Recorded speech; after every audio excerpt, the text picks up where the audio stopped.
Carl Jung called these subtle stabs shadow projections. These aren't random, sarcastic jokes, silent competition, and even caring criticism. Can all be ways people project their hidden resentment onto you while pretending to be supportive. Jung explained that we all have a dark side. We try to hide, but it often slips out in these small, cutting moments. If you're ready to trust your gut and uncover hidden hostility, hit subscribe and like now. Learn to read the subtle clues your instincts already know are there. Sometimes the first sign is just a joke that doesn't feel funny. Let's talk about the kind of humor that doesn't feel harmless. The sarcastic mask. Maybe you've been in a conversation where someone says, "Wow, you actually made it on time," or jokes about how you always mess things up. On the surface, these remarks might seem like friendly teasing, but if you walk away feeling uneasy, that's not your imagination. This isn't just casual banter. Jung noted projection often hides inside cutting irony. Sarcasm is one of the most common ways hidden hostility slips out, and it's rarely as innocent as it seems. Sarcasm is sometimes called the lowest form of wit for a reason. It isn't meant to make anyone feel good. It's designed to cut, even if it's delivered with a smile. The person making the comment can always fall back on, "Relax, I'm just joking."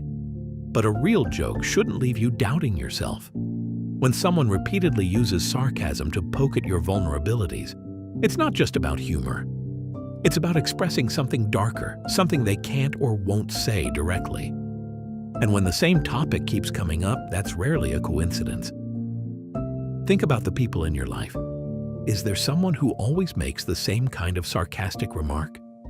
Maybe it's a friend who mocks your ambitions with, "Oh, you're going to try that? That's brave." Or a sibling who jokes about your finances at every family dinner, making sure everyone laughs along. These aren't random comments. As the research notes, irony repeated on the same sensitive points betrays repressed hostility. The aggressor keeps returning to what matters most to you, targeting it again and again under the cover of humor.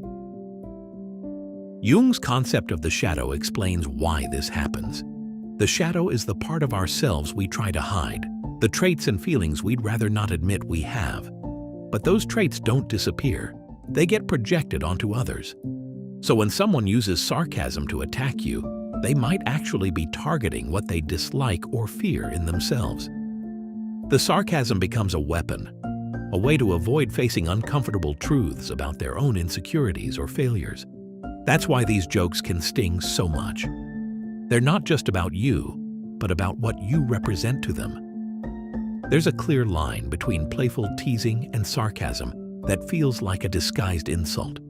When the energy behind the words is sharp, or when the joke always seems to land on the same sore spot, you're not being too sensitive. You're picking up on something real. The phrase, "just joking," is often a way to dismiss your discomfort and keep the pattern going. If you notice that someone's jokes always revolve around the same area of your life, your appearance, your intelligence, your choices, it's time to ask why. Why do they keep circling back to that topic? Why does it feel like their words are meant to undermine you, not make you laugh? The truth is, these remarks usually reflect the aggressor's own struggles. Maybe they feel unheard, envious, or insecure. Instead of admitting those feelings, they use sarcasm to deflect attention from themselves and put you on the defensive. It's easier to make you doubt yourself than to face their own weaknesses. When someone mocks your goals or suggests your efforts are pointless, it's often because your ambition highlights something they're missing in their own life. Their sarcasm isn't really about you. It's about their own unresolved issues. What makes this dynamic so difficult is how hard it is to address. If you call out the sarcasm, the person can easily claim you're overreacting or that you can't take a joke. This shifts the focus onto you, making you question whether your feelings are valid. But your discomfort is a sign that something isn't right. Your instincts are picking up on the hostility behind the humor, even if the words seem harmless. So ask yourself, who in your life keeps making jokes about things that matter to you? Who always seems to find a way to poke at your insecurities, even as they insist it's all in good fun? Pay attention to the patterns. One-off comments happen, but repeated sarcasm aimed at the same parts of your life is almost never accidental.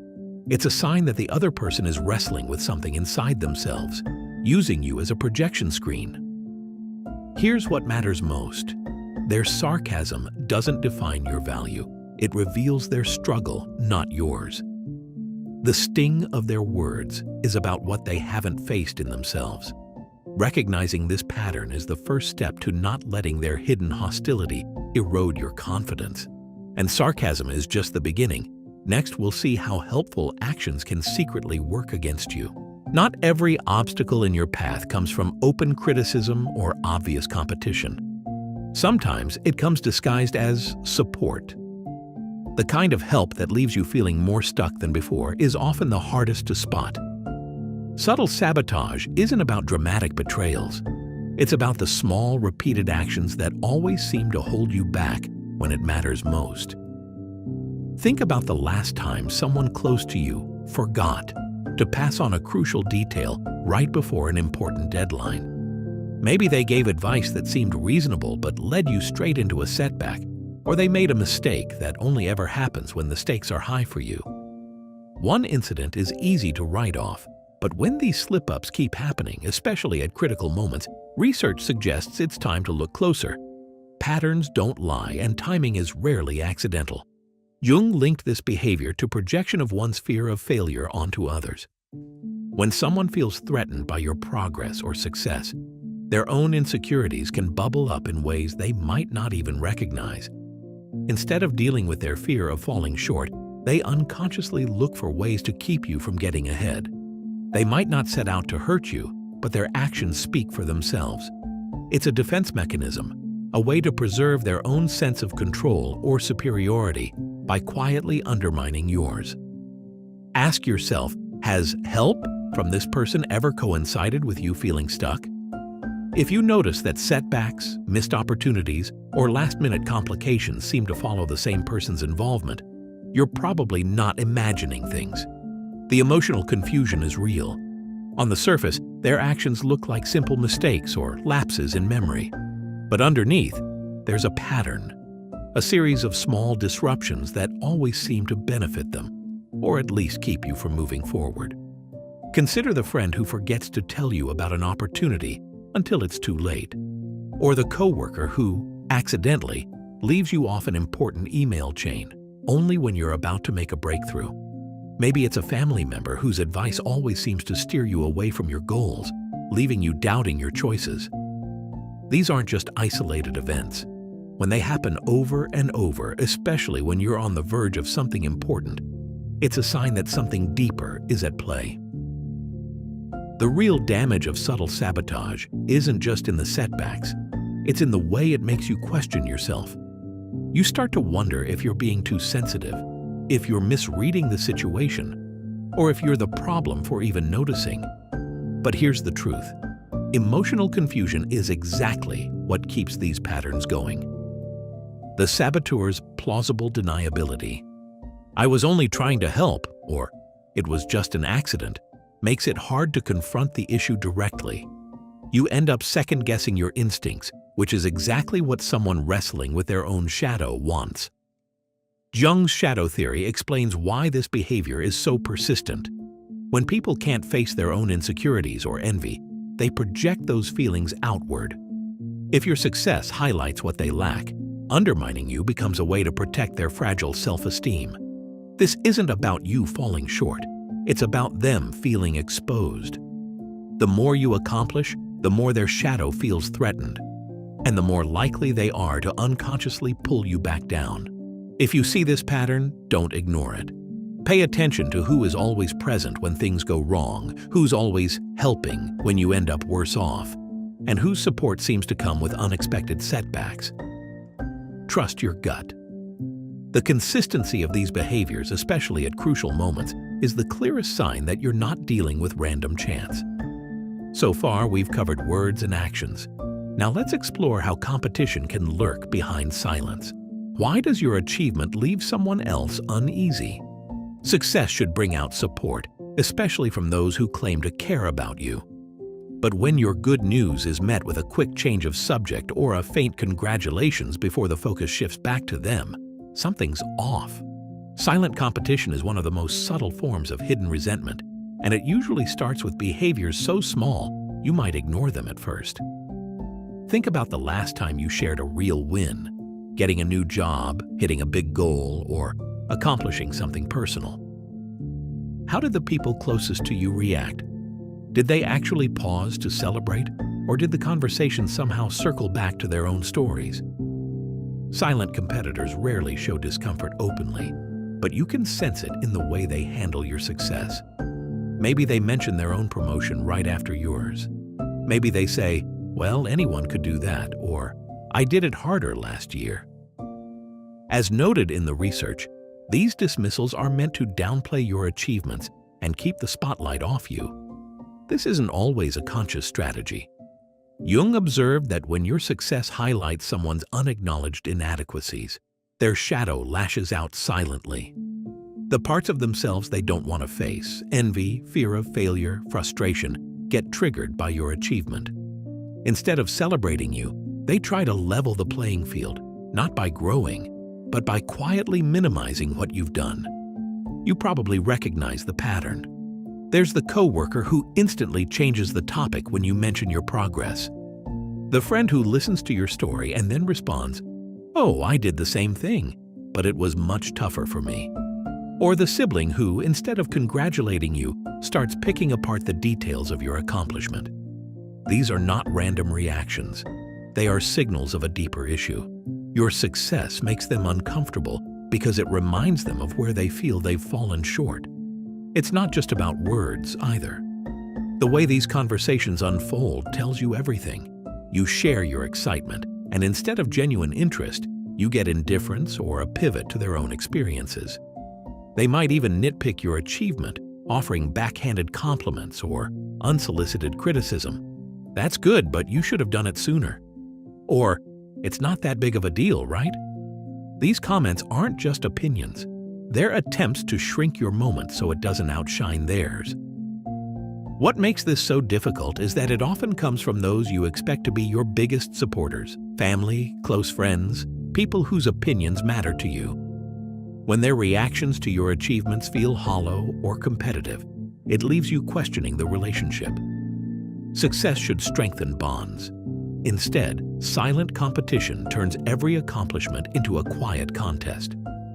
Over time, you might stop sharing your wins altogether because the reactions make you feel smaller instead of proud. These behaviors tend to intensify when your success highlights something they wish they had. Someone who fears failure might try to undermine your achievements because it forces them to look at their own setbacks. Someone who lacks ambition might downplay your progress because it reminds them of what they haven't done. Jung's work makes it clear. These reactions aren't about you. They're projections of the other person's unresolved feelings. But that doesn't make it any less painful when someone you trust can't celebrate with you. Silent competition isn't obvious. It doesn't show up as open conflict or direct insults. It creeps into moments that should bring you closer and leaves you doubting your own perception. Maybe their congratulations feel forced, or maybe they don't congratulate you at all. Think about who in your life reacts this way, not just once, but every time you succeed. A friend who shrugs off your wins, a sibling who always finds a flaw, a coworker who never acknowledges your progress. These patterns are not accidents. They're signs of a deeper struggle with self-worth and envy. Here's the truth. Their reaction says more about what's happening inside them than about you. Your success isn't a threat, but to someone wrestling with their own insecurities, it can feel like one. It exposes the parts of themselves they'd rather not see, so their instinct is to minimize what you've done. That doesn't make their lack of support any easier to accept. It's hard to stay connected to someone who treats your wins as losses for themselves, and it's easy to start believing that maybe your achievements don't matter. They do. You earned them, and you shouldn't let anyone's discomfort take that away from you. So ask yourself, who consistently shifts the focus or downplays your achievements? Who leaves you feeling unsupported when you should feel proud? Recognizing these patterns helps you decide who truly supports you, and who quietly drains your energy. Next, we'll see how even caring words can hide a need to dominate. Have you ever left a conversation with someone feeling smaller, less certain, or even guilty, despite their words sounding kind or supportive? It's a strange experience. Someone offers advice or expresses worry that's supposed to help, but instead of feeling stronger, you walk away doubting yourself. This is what happens when caring criticism crosses the line and becomes a tool for control. It's easy to miss, especially when it hides behind concern and helpful intentions. Let's be clear about something. Real care empowers. It builds you up, fuels your confidence, and makes you feel capable.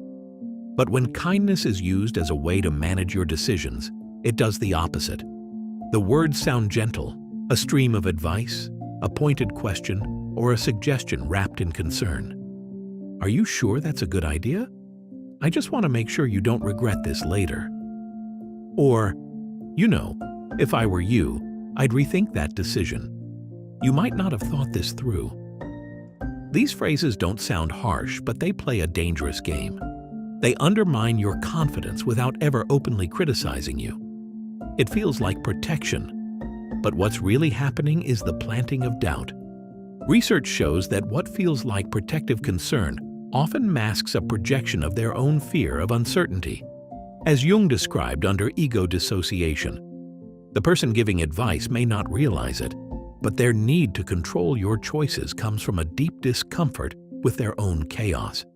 If they can keep you dependent, if you always need their input before making a move, they don't have to face their own unpredictability. Their world feels safer when yours is under their influence. You might see this play out with a family member who questions every major decision you make under the pretense of just wanting what's best. They second-guess your career moves, critique your relationships, or dig into your financial choices. At first, it sounds like wisdom or experience, but it doesn't end there. Their helpful advice starts to sound more like a list of reasons why your own judgment can't be trusted. This isn't about collaboration or sharing wisdom. It's about maintaining influence, and the cost to you is steep. You begin to question whether you're equipped to make decisions on your own. Their voice becomes a whisper in your head, shaping your actions even when they're not around. It's not always about family either. Consider a friend or partner who always seems to steer you away from your goals, convinced they know what's better for you. Maybe you mention a new job opportunity and they reply, "Do you really want to take that job? It sounds stressful. Why don't you stick to what you're already good at?" The words are wrapped in care, but the intent is to keep you in a place where your independence doesn't threaten their sense of control. Their support isn't about helping you grow. It's about keeping you close, keeping you reliant on their guidance, and making sure your success doesn't surpass their comfort zone. Over time, the emotional toll of this dynamic can be heavy. Instead of feeling uplifted by these interactions, you often end up doubting your own instincts. You might even start to believe that you need their input to make the right choices. Slowly, your autonomy begins to erode. You rely on their approval, and without it, every decision feels riskier, less certain. This is exactly how control through kindness works. It's not loud or aggressive, it's quiet and understated, but deeply effective. Here's the truth. Their behavior isn't really about you, it's about them.